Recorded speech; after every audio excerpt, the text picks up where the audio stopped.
Welcome everybody to a brand new episode of IDTALK4ED Live, the show for the unsung heroes of education. I'm your host, Sarfo-Mensah. If this is your first time tuning in to the podcast, I welcome you and hope that you come back for future episodes and more content. If you are a returning listener or watcher of this podcast, I welcome you back. And I hope that tonight's episode is one that is informative, enlightening, and inspiring for you. So before we get to the main event, as always, I want to share a few quick announcements. First and foremost, we have our Dang Talk Apparel shop, and we're consistently putting out new material, new designs for the educators within our spectrum. Whether you are a paraprofessional, whether you are a librarian, classroom teacher, principal, administrator, wherever you are doing, we will have a shirt, hoodie for you. So if you are interested in getting some new gear for this spring season, be sure to link up with us at the Teesprings website at teesprings.com/stores/the Identity Talk Apparel Shop. And then also, if you are looking to get some more professional development for the new year, we have our Shape the Teacher Identity 101 program, which is virtual, online, on Teachable. And to learn more about how you can get credits for this program and the different content within it, you can contact us at calendly.com/IDTALK 4 educators. So make sure you link up with us to learn more about that. All right, people. We have a brand new episode, as I already said, and this is a special one. We're going to be talking about Indigenous educators, and so often we hear about the plight of Black educators, Latinx educators, and even to a certain degree, Asian educators, but so often we don't talk enough about what goes on in our education system within the Indigenous cultural context. So today's episode is one that's going to be very educational for myself. So I'll be learning with all of you as you're learning, whether you're watching or listening. And I'm just excited about this because I've been waiting for a while to have this conversation. So tonight we have ourselves a trailblazer, educator, activist, and a true revolutionary in this space. And she is here to talk with us about what Indigenous education looks like, what it should look like in America and beyond, and what we need to do to address that situation.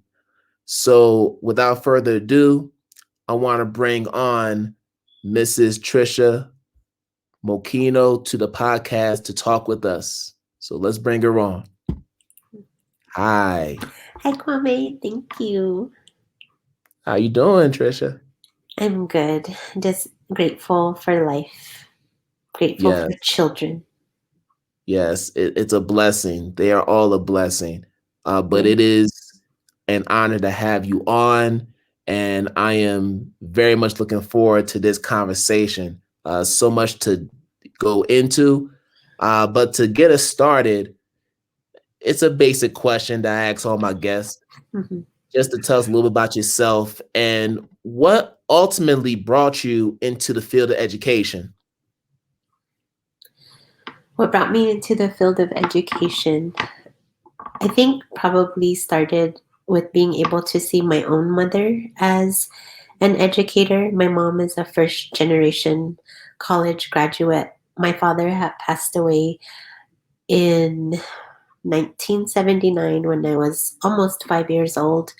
And I come from a pretty village where our language is still intact, our traditions are strongly guarded from the outside, where oftentimes white people were frowned upon if seen in the village because of the context of the ways in which they took advantage of everything that they see in with regard to our ceremonies, like writing them down and stuff. And just like an anthropologist And so I grew up in a time where if you didn't know your language, you were made fun of. And because my parents were from two different villages, they talked to me, they used the language of English, but I did uh, grow up with my grandparents, which just, I am so grateful and so lucky that that my grandparents, my maternal grandparents helped my mother to raise me. But she went to college. They let her go to college. My grandparents were very supportive of her, and so she got her degree and became a teacher and started her career at Santa Fe Indian School, which is a boarding school, not in the horrific way that boarding schools began for Indigenous children in settler colonial America, but had become like turned the tide by the time that she became a teacher in terms of wanting to provide an education setting that honored children more. And I think that influence of her seeing her be a teacher and then also being close to one of my coach and her husband in high school. I went to a pretty racially mixed high school in terms, I didn't end up going to Santa Fe Indian School where my mom was a teacher at. I wanted to go to Bernalillo High School, but I think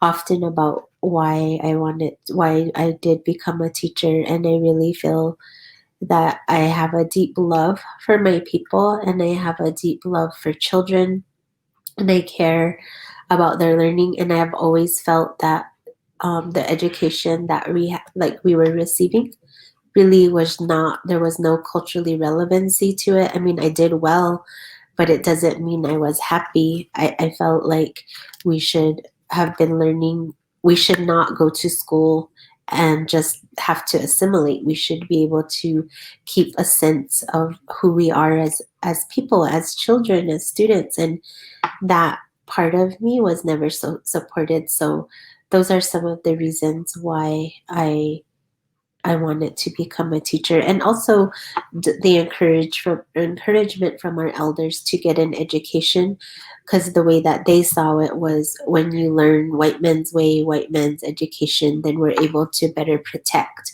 our own language, our own way of life, and not be fooled as well. So I think that was also an impetus for me. And it's interesting you mentioned culturally relevant pedagogy, because we hear this term a lot, Mm-hmm. especially within other cultural contexts. But once again, you don't really hear it within the Indigenous cultural context. So I really want to dive into that Mm-hmm. because, we always hear about the whitewashing of American history and how we have different biases that are found in different textbooks, different curriculum materials, right? So I guess I want to get a better understanding of what culturally responsive or culturally relevant pedagogy looks like within the Indigenous cultural context, just for our listeners who may not be familiar with what that looks like or even sounds like. Right. So first we have to remember the way in which education came to our tribes here in settler colonial United States. Yes. And so remember that the European settlers, really tried very hard to kill us all, like to kill basically our ancestors. And the reason they did that was that so that they could continue to take the land and take and resources, land of course being the number one thing. And so one of our tribal elders, who is a retired professor from the University of New Mexico College of Ed, always says that he's actually also a founding board member of Keres Children's Learning Center, the school that I co-founded. But he always says, America, yes, the Indian wars, as they called them, they began to subside by the mid 1800s, 1860s. And at that point, yes, that kind of warfare had stopped, but then they took the war to our children. And the way that they took the war to our children is through the enactment of and of these Indian boarding schools, which were military style boarding schools, basically stealing our children, uh, threatening indigenous tribes, families, and or saying, we'll give you this, give us your children, but really, really stealing children. And then once these children would arrive in these boarding schools as early as 3, 4, 5 years old, the main thing, it's interesting that you say identity. That's the name of your podcast, but that is exactly what they went for, is the children's identity first and foremost. Not allowing them to speak the language, and here there are these children that was their only language, being forced to speak English. So that was one way of really, like, I hear people use that phrase, cutting them off at the knees, and then removing them from their families. And so that is the beginning of education as it was imposed on our people. We already had a way of teaching and sharing and learning with our children. In many of our cultures, our cultures are built around the respect and the spiritual beings of children. And so boarding schools disrupted that. So then you get to where they found out that they had to continue, they couldn't do these schools anymore. And then you get all of them get funneled, all of us get funneled to public schools. And then you fast forward to 2006, when I was a public school teacher on our reservation, having to teach English reading and writing at a time of no child left behind, and it did not feel good. And for my own daughter, my husband and I had worked really hard for her language, our language, to be her first language, and it was. But then I was like, where are we going to send her for early childhood, like an early childhood setting when she becomes 3 or 4, that will continue her language, because all the early childhood settings were Head Start, pre-K, and they all centered English. And so that's when we began Keres Children's Learning Center. And so KCLC is a language immersion school that was responding to our tribe's need to revitalize the language. And so culturally relevant pedagogy, or I like to say culturally sustaining pedagogy. I didn't even know what those words were when we started, but that's what we were doing. And so when you immerse children in their language, then everything is embedded in language, culture, worldview, our indigenous knowledge systems. And you have everything at your fingertips when you are immersing children in their native language. And of course, then all the lessons that you're able to build off of that is you're building it off of our worldview. So then we use the Montessori method, and of course they still have to learn English reading and writing, and then that helps us address that. But because of the fact that we're using our language every day, our children are connected to who they are every day, as opposed to if they were being in a public school, then there's not that direct connection every day. Right. All these things ring true. And you mentioned Montessori. So I actually have a connection to Montessori. Oh, So cool. 2 of my nieces attended Montessori school during their kindergarten years. Mhm. And I actually interviewed years ago to teach at a Montessori school, and I had no idea what it was. So I can remember the founder of the school giving me a book on the life of Dr. Maria Montessori, Mhm. which is what the model's named after. So for those who don't know who Dr. Maria Montessori is, she is of Italian descent, I believe, and Mhm. she wasn't just an educator. She was also like an actual doctor. She was just a phenomenal woman who had many gifts. But I know you can go much deeper into it than I can. Mhm. But I know with the Montessori model, it's very much hands-on. It's very tactile, which is what I loved about it. And unlike our traditional methods of education, Mhm. it's pretty much dictated by the learning pace of the child. So if they're not ready to quote unquote move on, In our K-12 system, we like Yeah. to promote people to the next grade level, even Right. when they're not ready, which is Mm-hmm. part of problems with NCLB to begin with. The Montessori model is really focused on the teacher to student relationship. Mm-hmm. And there are times where, as you know, that student can be with that teacher for 2-3 years at a time. Right. So they're not focused on age groups or anything like that. Right. So I'm really interested in learning about the merging of the Montessori model with the indigenous cultural context, because I know you have the Indigenous Montessori Institute where you're Mm-hmm. training teachers within that. So Mm-hmm. I'm interested in learning about how that came about, but also how the Montessori model really compares to other traditional models of education, as I started to explain. Right. Yeah, those are really, really great questions. So I think maybe I might answer the second one first. So how does the Montessori model compare to other traditional models of education? I think for me, I started in public school, our local public school in 1999. And at that time, I was teaching already in our Cochiti summer youth language immersion program. And then I started to learn about Montessori as a first year public school teacher. And what always first and foremost attracted me was the way she centered children and the gifts of children and the development of children, but the way she recognized their spiritual beings. And that is what always just rings and touched me, because that is how we see our children. So already there was a match right there in terms of how you view children. And as I have become trained and learned more about Montessori, she just had done a good job of like observing children and offering up according to how children develop.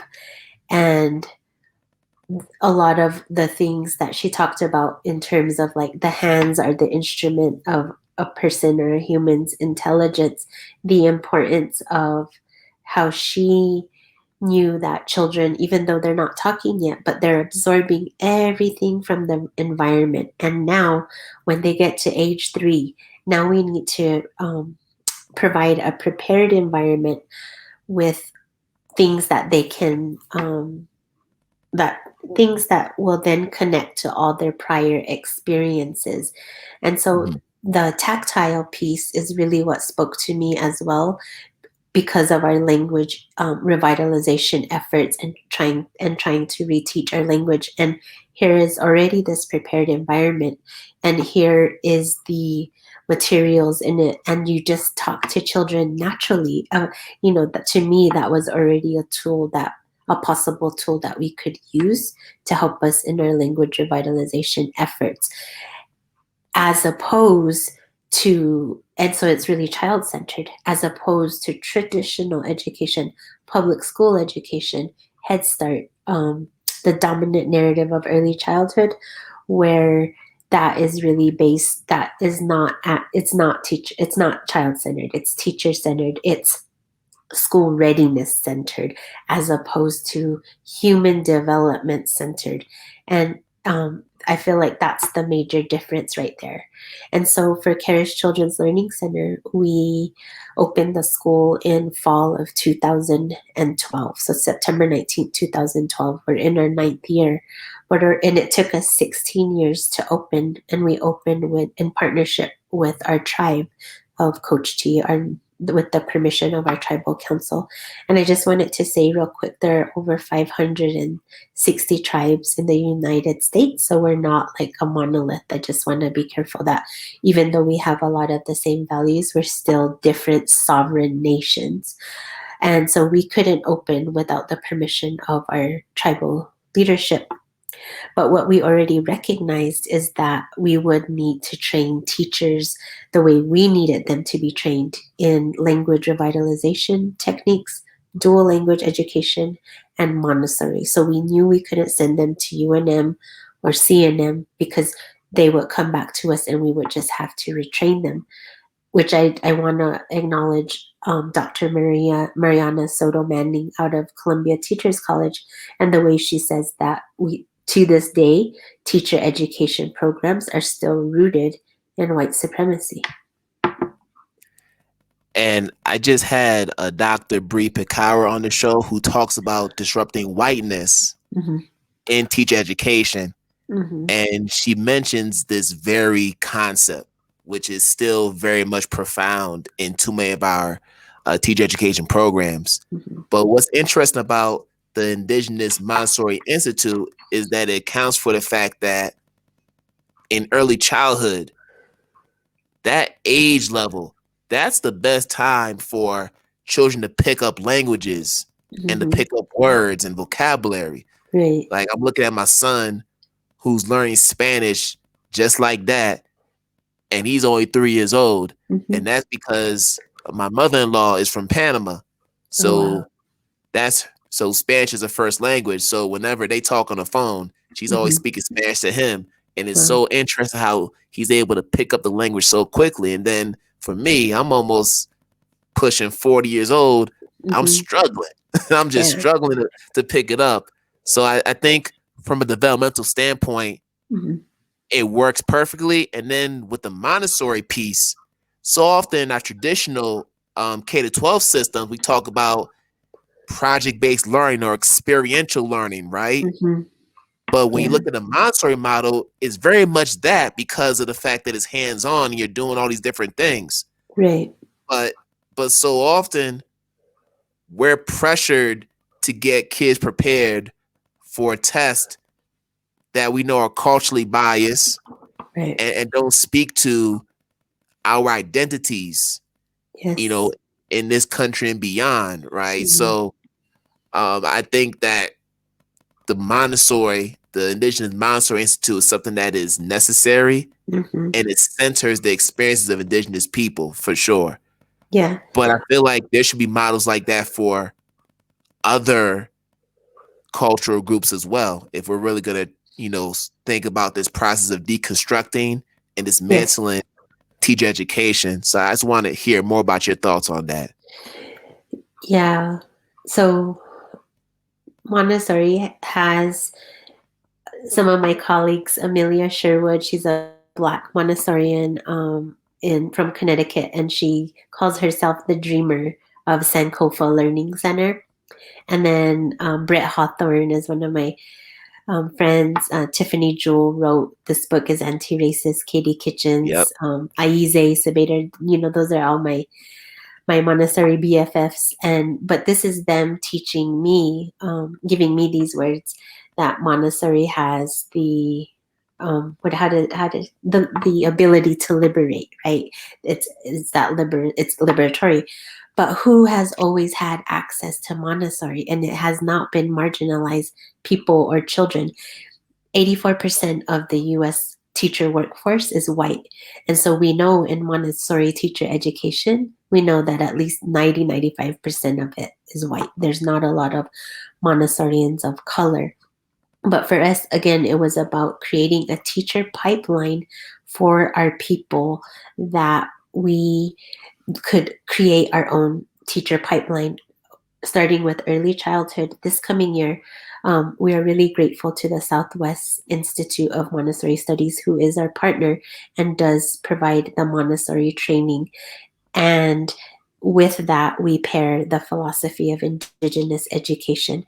And what's centered in the philosophy of Indigenous education is we have to first and foremost understand the history of Indigenous education in this country and the way it was imposed on our tribes. But we also have to know and that to dream, right? To hope that we can create a better education for our children. And we need to not look no further than at the outcomes of Black and Indigenous children. You know, Indigenous children, half of our children aren't even graduating from high school. There is something direly wrong if the United States cannot even graduate half of our children from high school. So then that means that's why we have less than 1% children going to college. all you have to do is look at the National Association of Academic Progress, their website, and it shows all the racial groups through the country and by state. And I don't want to be at the mercy of waiting around for universities to educate future teachers the way we need to be educated. The other thing I love about Montessori, and especially in early childhood, to me, it trained me way better to be a way better teacher and understand child development from that point of view, because we also have it in our own way of life, our own worldview of how we understand children. But through school, we what was I going to say? So like that's one of the ways that we have to disrupt, because if we keep training teachers to teach in a way that is inflicting violence on our children, that is causing our children not to feel good about themselves, that still comes from a savior perspective. Yes. And again, who has access? Who has control? So disrupting, like we just need more Montessorians of color, but of course, Indigenous Montessori teachers and just teachers in general. But that think how we want our children to learn and think and then understand the need for our language, not just so they can go work and produce. That's not what we're born for. That's not what our children are born for. No, you're absolutely right about that. And when I think about the Montessorian model, it gives educators the creative license to be innovative, right? So often we talk about good teaching, good pedagogy. And I think in our traditional K-12 systems, we get so caught up with frameworks, whether it's Common Core, whether it's new generation science standards, whatever the framework is, and we treat it as if this is the end all be all. You have to follow this in order to teach children. And one of the problems that I've had with teacher education programs, even my own experience in the teacher education program, is the fact that it was all about compliance. Like, you need to know this in order to get this. Everything is very structured and systematic. Right. Even the people that we learn in these teacher education programs, they're not even centering our own cultural experiences, which goes back to your point about, having the Indigenous Montessori Institute, giving educators opportunity to not only learn about the Montessori model, but how it fits within the context of Indigenous culture. You don't see that in a traditional teacher education program, nor do you see it for Black people, for Asian people, or Latinx people. So, I think it's important for teachers to know that you don't need to be constricted to curricula or just models, because I think that's part of the problem. We feel like we have to follow this in order to be great teachers, when obviously you come with the tools, you come with your culture, your experience, and that's what brings out the best educational experiences for children. Right.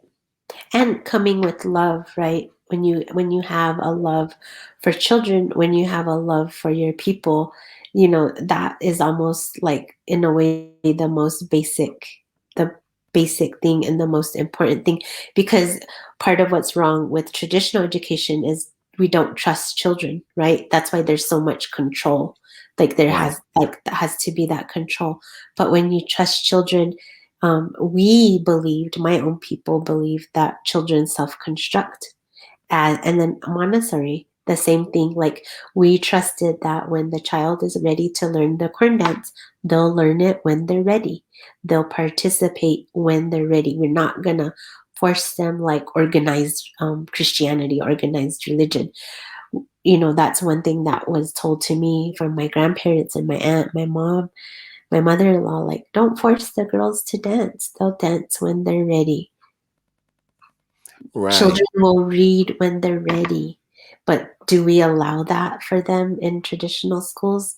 We don't. And then that just starts to affect their self-esteem in so many ways. And I want to say real quick for the Indigenous Montessori Institute, it's not just for Indigenous people. Anybody can attend, anybody. And we know that there are Indigenous people all over the world. And what we hope to provide with the Indigenous Montessori Institute is just a framework, but use the tools in service to what your people want, what you all want, any people, any tribe, for what you want for your children.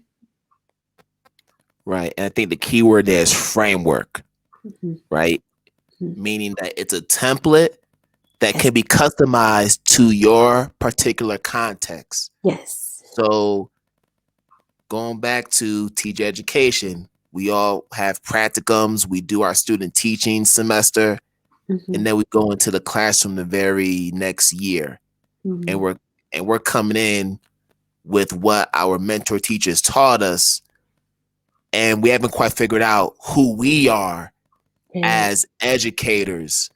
And that process takes even longer because you don't really get taught a whole lot about the self-work that's involved in becoming an educator. It's very much, this is what you need to do instructionally. Yeah. This is how you do a lesson plan. Yeah. This is how you do classroom management, Mm-hmm. which is also rooted in whiteness as well. Right. You know, whether you talk about lining kids up, kind of this militarized, you know, idea of management, right, that we see so often in our K-12 districts. But Yes. I think, you know, when we talk about just how we educate teachers, the self-work is so important because we need to know who we are. Right. Like, that's so key. Yes. Yeah, and I really appreciate that about Montessori because she also talks about the self-preparation of the teacher, but also the spiritual preparation of the teacher. Basically, like, you have to check yourself and don't put that on children. That's the same thing we're told as parents in our way of life. Like, when you're gonna go breastfeed your child,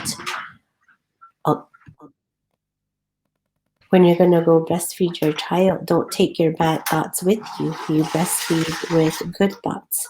You breastfeed happily so that you're feeding, not just nourishing your child with food, but also with what we all want in life for our children, for our people. Everybody wants this, is our children to experience joy, to experience health, to experience a peaceful way of being. Like, all of us want that, and especially, of course, marginalized peoples, but always like checking yourself. And it's not the child's fault if something happens to the child, if they're not succeeding, or something's going on. You don't look to blame the child, you look at the environment, and we as adults are a part of that environment, so we have to look at ourselves.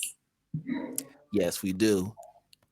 And as we've been talking about just what it can look like, what it should look like, you know, you and I, we've taught in the public school setting. And then you've also branched off into Keres Children's Learning Center, Mm-hmm. which is phenomenal. And you're hearing more people talk about this idea of, let's just create our own.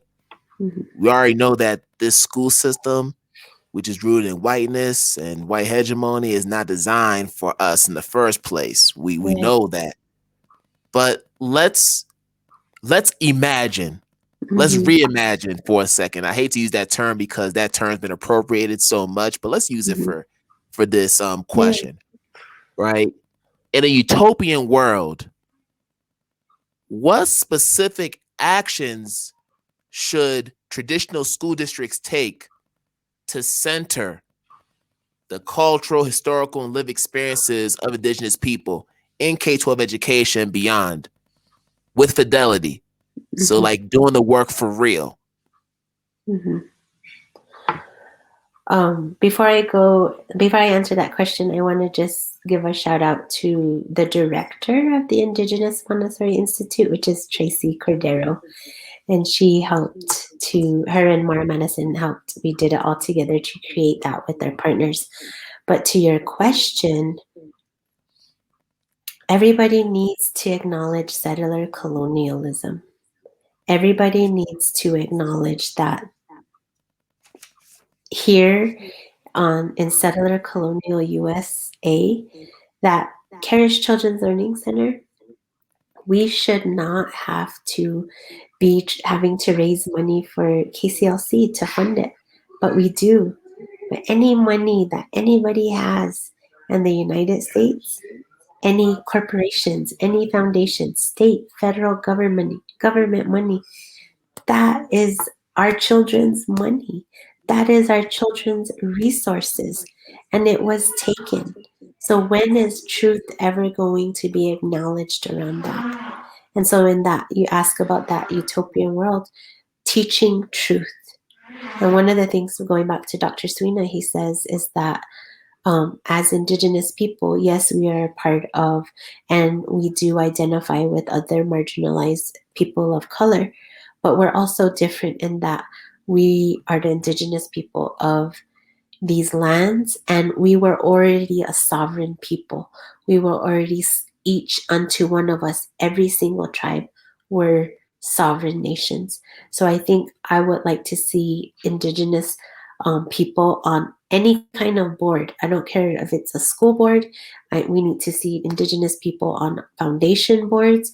We need to see Indigenous people at all levels of government, because we really have to have our voices in the conversations, but it has to be the right kind of voice where we're constantly interrogating coloniality, settler colonialism in all areas, not just, of course, education, but that is what my hope is that we are creating that kind of education where our children are developing that critical consciousness, and they're not just gonna take what people tell them. And that's part of the gift of language, is when you're able to think in your own language, you're not at the mercy of English. You're able to also problem solve that many more ways when you're also bilingual. And bilingualism isn't just English and Spanish. That's always the default for when somebody thinks about bilingualism. We need to know that bilingualism is any given language. And so for us, it's English and Keres. But in Africa, I hear about Africa that so many people there speak 3 or 4 languages. I hear in South America that people speak 3 languages, and United States is just so backward in that. But of course, that goes back to colonialism and control, and the need to erase, always, and not just United States, but erasing Indigenous people. In Brazil, in South America, those tribes are constantly fighting with their governments. Right. And what do you think about settler colonialism?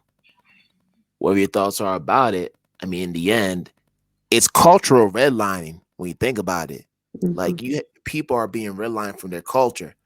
And as somebody who has 2 parents who are from Ghana, West Africa, they grew up speaking a native language and then English. Mm-hmm. And then me being born in the States, my parents didn't teach me how to speak the native language because, they came to the States in the 70s where the mindset was, as an immigrant, we need to learn the language here in the States in order for us to survive, in order for us to navigate society. Right. So that was their mindset. So in no way do I blame them for me not being able to speak, my native language. But now that I live out here in the motherland and I go to different countries and I see people able to switch back and forth between their languages. So I see bilingualism in so many different contexts here, in the motherland. It just makes me think about the fact that I feel a void in myself, because I'm not able to speak it. And my wife as well, she has a mom who's from Panama, but my wife, she can't really speak Spanish like that.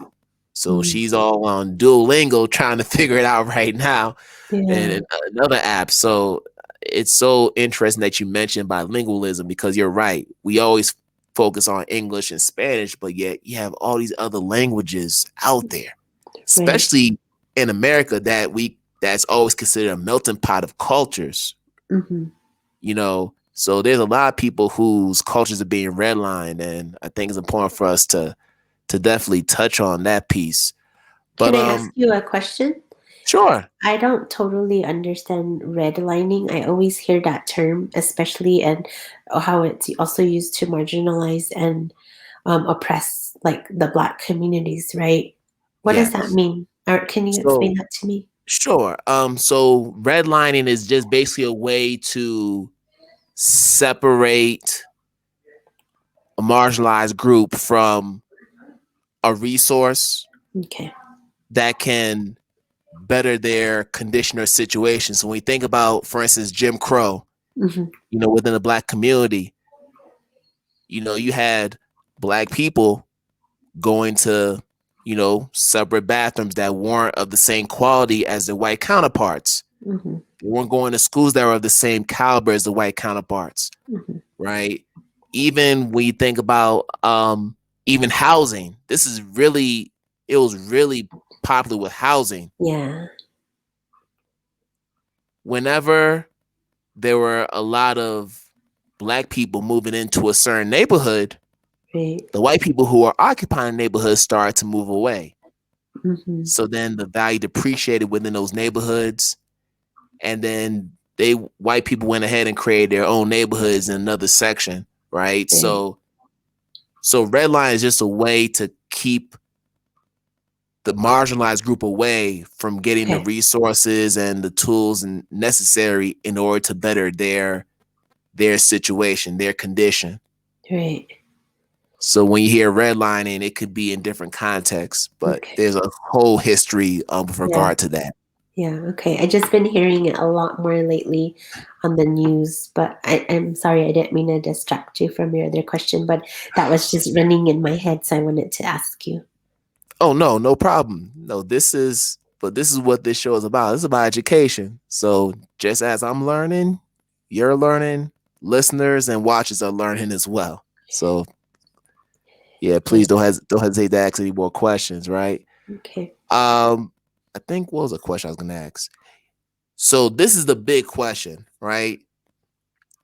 And just in full transparency, I'm guilty of this too, because we talk about the plight of indigenous people in the United States, and we also talk about just the fact that they're erased within our society. Mm-hmm. But it's so easy to forget that they're around. And just speaking in my experience, Mm-hmm. I've never had a colleague or a coworker who predominantly identified as, an indigenous, right? Because I know there's a more pronounced population in New Mexico where you are, in Arizona and other places where there are a lot of indigenous reservations. But, growing up in Connecticut and then eventually going to, Philadelphia, then Boston, I didn't really see a lot of people who identified that way.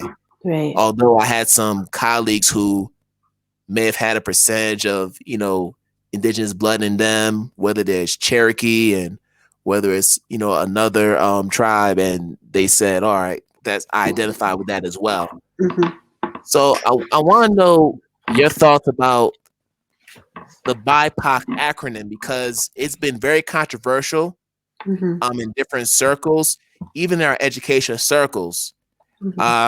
So if you're a Latinx person, for instance, how come there's no L in the acronym, right? If you're Asian, how come there's no A? How come we're kind of lumped into that POC part of the acronym? Right. But with regard to the I, with regard to indigenous people, what actions must be taken to prevent the I from being invisible within that acronym? Because even though we say, BIPOC this, BIPOC that, it kind of goes back to the difference between allyship and then being a co-conspirator. Right. I can say BIPOC all day and affirm and empathize with the plight and the struggle and just the erasure of indigenous people, Mm-hmm. but there's an action that has to happen Right. once I experience that empathy. So I really want to know your thoughts on just this whole BIPOC controversy in certain Yeah. circles. Well, I actually appreciate it because to me, it's centering um, two communities, and that's the Black and Indigenous. And I always go back to children, and I always go back to Black and Indigenous mothers. Black and Indigenous women have the highest rates of preterm labor. 14% for Black women, and then like 12.5, something like that, for Indigenous women. So then when a child is born prematurely, they're already starting off in a difficult way in life, which is a risk factor for all sorts of stuff. And then I think about the outcomes of Black and Indigenous children. And so there's a direct history to that when you think about the history of the United States. And it doesn't mean that we're not acknowledging, um, Latin American people and people that speak Spanish, because there's plenty of indigenous people that come from Mexico, that come from South America, who are indigenous. But this is about history, and that history is tied to systemic racism. And so that is what I appreciate about the term. So it doesn't mean that, like me personally, and how we teach about this at KCLC or at IMI, at the Indigenous Montessori Institute, the people that we work with, Embracing Equity, is founded by a brilliant Korean American woman, Daisy Han Hejen, who partners with the Embracing Equity. So, who partners with us at the Indigenous Montessori Institute. So her organization, you know, she's been going through a lot right now. I'm not sure if you follow Embracing Equity, but her own desire to do the work of anti-racism and work for everybody else, and sometimes, even forgetting about the importance of herself and the work of and the things that have happened to Asian Americans. But at the same time, like you said, it is absolutely not about the oppression Olympics, to use the term that you use, but it is about being in solidarity, and also understanding that there are going to be times where, even though we want to be in solidarity, we can't. But I feel like the majority of the time we can. And I guess I would like to see everybody else. People, that's the number one problem that we face, is erasure. That was found by Illuminatives and Reclaiming Truth projects. And because of that erasure, and then we're not seen as human, other than, how can people take language revitalization seriously, or the fights for our sacred land, the fights for our lands just in general, the fights for any given one, our water rights? We shouldn't have to be fighting for water. Whatever, that's a whole nother story. Yes, But it is. I appreciate it, and I feel like it's a way that has given amplification to the communities that where who institutional racism is so it's so there. I don't know how to say that. Sorry, I might have lost for words. And I understand people's arguments, but I personally appreciate it. Although people use it, especially in anti-racism circles. We wrote an article called, what was it called? Oh, solidarity necessitates reciprocity, and then it talks about settler colonialism in anti-racism. So you have, countless times. I mean, this is how you and me, right? You and I got connected like this. I'm like, yoo-hoo. This is not just to you, but yoo-hoo, I see everybody else represented except us, except our people. And so that's why I'm so grateful to you. But I feel like it's done a lot of good in bringing about awareness. Right. And awareness is just one piece of the Oh, puzzle. yeah. Okay, so land acknowledgements. Start with land acknowledgement in the classroom. every day.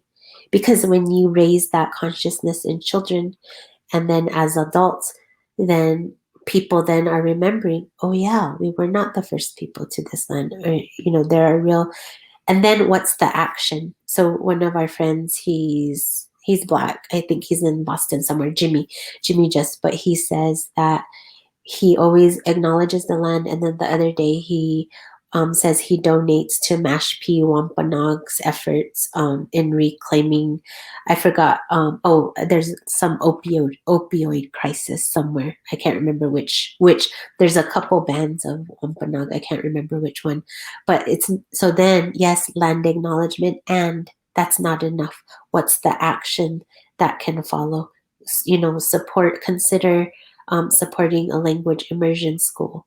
Consider talking to parents, with power, and how are they acknowledging Indigenous people with wherever they work. Consider looking at legislation that Indigenous people in your state are fighting to get passed, understanding why.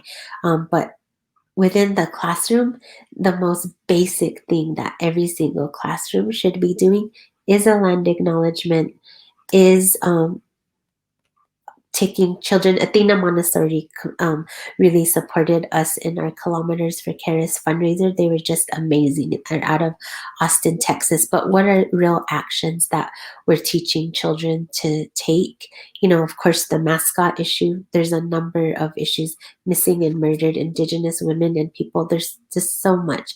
But I feel like the most basic thing that anybody can do, any teacher in every single classroom, doesn't matter, early childhood all the way to university setting, when you do those land acknowledgements and then expect an action to come, going back to that project-based learning, then that helps to raise that awareness.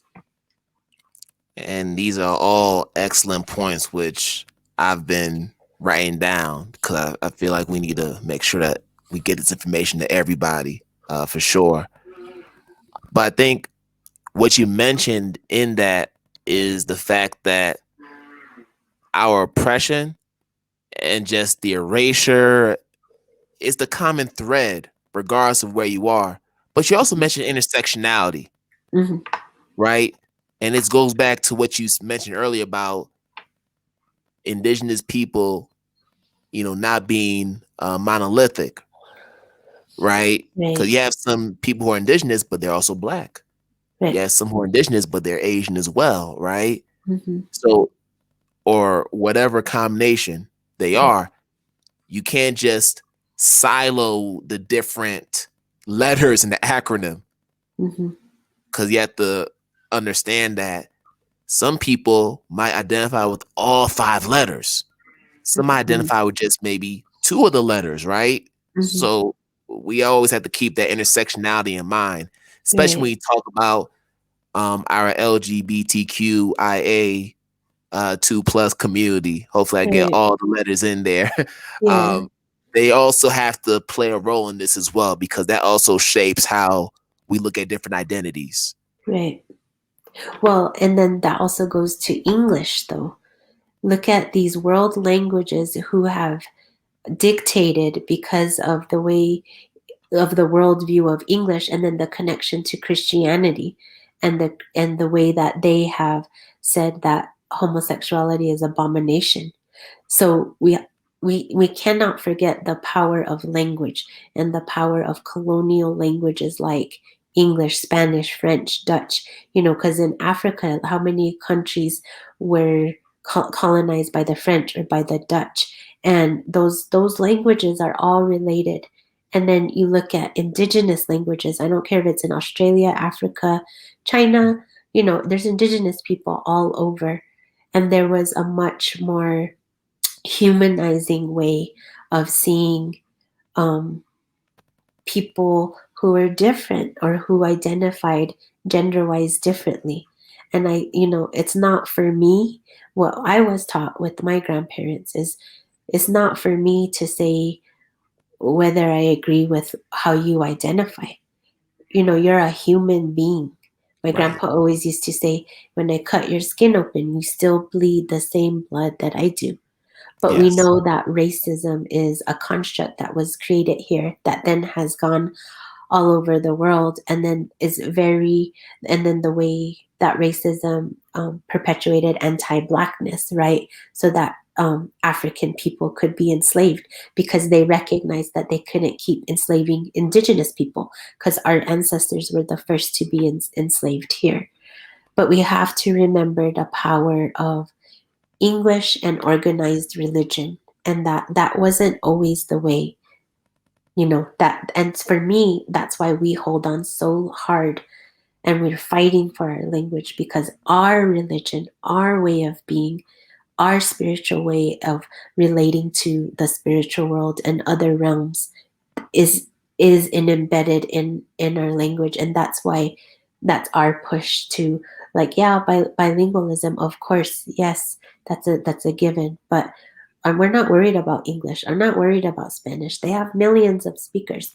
We all have a responsibility to protect and help people who are trying to maintain their languages, because that is part of our interconnectedness and our survival. It is part of biodiversity. It is a part of everything. And it goes back to why we think that English and Spanish is the default for bilingualism. Who determines that, right? Right. And as you were talking, I just thought about a previous episode I did with my good friend, Francois Deneau, Mm-hmm. who people know as the woke Spanish teacher on Instagram. Right. And she talks about this very issue at her own school where she had a parent who wanted her child to learn Latin Uh-huh. as opposed to, I think it was Spanish or French, but it was like other Romance languages, right? Mm-hmm. Which are very much centered in our K-12 Right.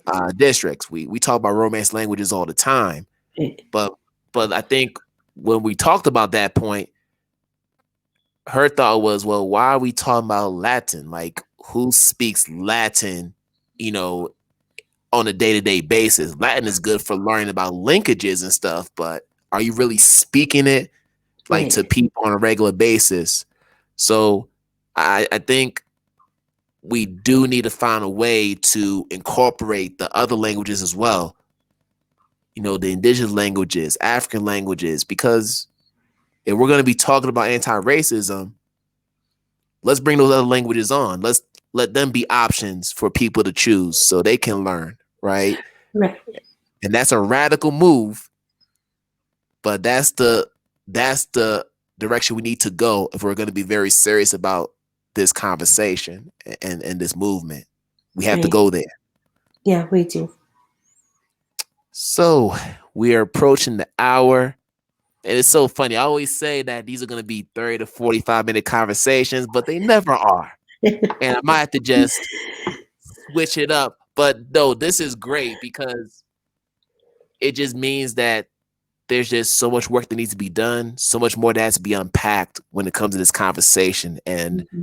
1 hour is nearly not enough time to talk about everything that has to be done to address all the different things we've talked about tonight. So yeah, it's just not enough time. Yeah. But I do want to get to our lightning round, right? Okay. To close us out. So there are a few questions that I sent out. Hopefully I had a chance to, think about them and research them. Mm-hmm. If not, that's fine. I think organic answers are always the best answers when it comes to this part of the show. So first question I have for you. With all the work you're doing, what do you do to exercise self-care? What's your favorite self-care activity right now? Right now, my daughter, running. We are running a lot, and running is an original part of our culture. But running, I had a pretty difficult year, the last 2019 into 20, Yeah. and woo! I did my first 10K last week. Ran 6 Wow. miles. My husband and my daughter are running. They ran, I don't know, way past that. So we're all running. So I love to run and walk, and I've always loved to dance. hip hop, R&B. Yeah, that's my thing. And then, here at home, we have our ceremonies, and our dance is not for entertainment. We don't have a lot of social dances. It's all really spiritual, religious. So that's like a different context, but we're not doing anything right now because we can't because of COVID. But yeah, that's what I love. All right. Since you mentioned, dancing and music, what songs are currently in your queue right now? What are you listening to right now? Any favorite songs? So always my 90s, always Tribe Called Quest. Oh, stop that. Yeah. That's my favorite group of all time. Come Okay, so on. we're gonna have to have another call, Kwame. We gonna have to talk. But We're real gonna quick, I have to stop you real quick. Okay. What is your favorite Tribe album? Mine is a tie between Low End Theory and Midnight Marauders. I don't know about you. The same. Wow. Probably Midnight Marauders. I'd probably go that way a little bit more. Okay. Yeah. Okay. Wow. It's like because I was in college then. Wow. Yeah. So, but I'm sorry, keep going. Yeah. Yeah. Oh, so them all the time. Of course, Mary J. Blige. My daughter listens. She loves all the same kind of music I do.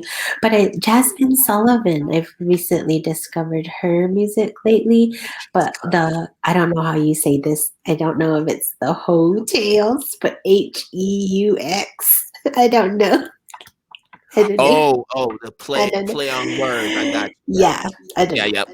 Yeah. Anyway, yeah. But I love this song, and I play it all the time now. It's called "Pick Up Your Feelings." I love her voice. Yeah. And then of course, like our own songs, like that we're able to if we have any access to them.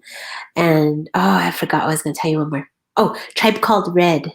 They're out of Canada. They're I don't know, like hip hop. Tribe Called Red. And then I know Mos Def did a cool song with them. I'll send it to you on Instagram. You have to, because I love Yasin Bey. I love Mos Def. So anything with him associated with it, I will listen to it. So yeah, please send that to me. You. Okay, I'm gonna write that down to send it to you. Yes. I might find it on Spotify or something. Might just have to look it up myself. Yeah. All right, that's awesome. And as you're writing that down, I want to know, what are 3 books? It could be your top 3 books that you would recommend to not just educators, but anybody who's interested in building their capacity about Indigenous culture. I know there are a lot of them out there, but what are your top 3? My top 3 would be Ceremony by Leslie Marmon Silko. Marrow Thieves. That's like a middle high school book. It's by an Indigenous author in Canada. I can't remember what tribe she is. I'm just looking up. When I read books, I don't always keep them. I have to think about that third. Oh, The Roundhouse. That's so by Louise Erdrich. That's so contemporary. She won the National Book Award for that, but that's about missing and murdered Indigenous women. I mean, it's a novel, though. It's a story, but oh my God, that's an amazing book. All right. Those are all novels. And novels are fine, too, because it's all rooted in what's happening now contemporarily and just the history. So, yeah, we love novels. Yeah, this one is on my to read list, though. A Yupik Worldview, A Pathway to Ecology and Spirit, and that's by an Alaska Native. And then Greg Cajete's Look to the Mountain. Those are on my to read list to do. Oh, this one, Education for Extinction. I'm reading this one too. It's about American Indians and the boarding school experience. All right. Awesome. So a lot of books to choose from, a lot of books to read. All right. I think I'm all down.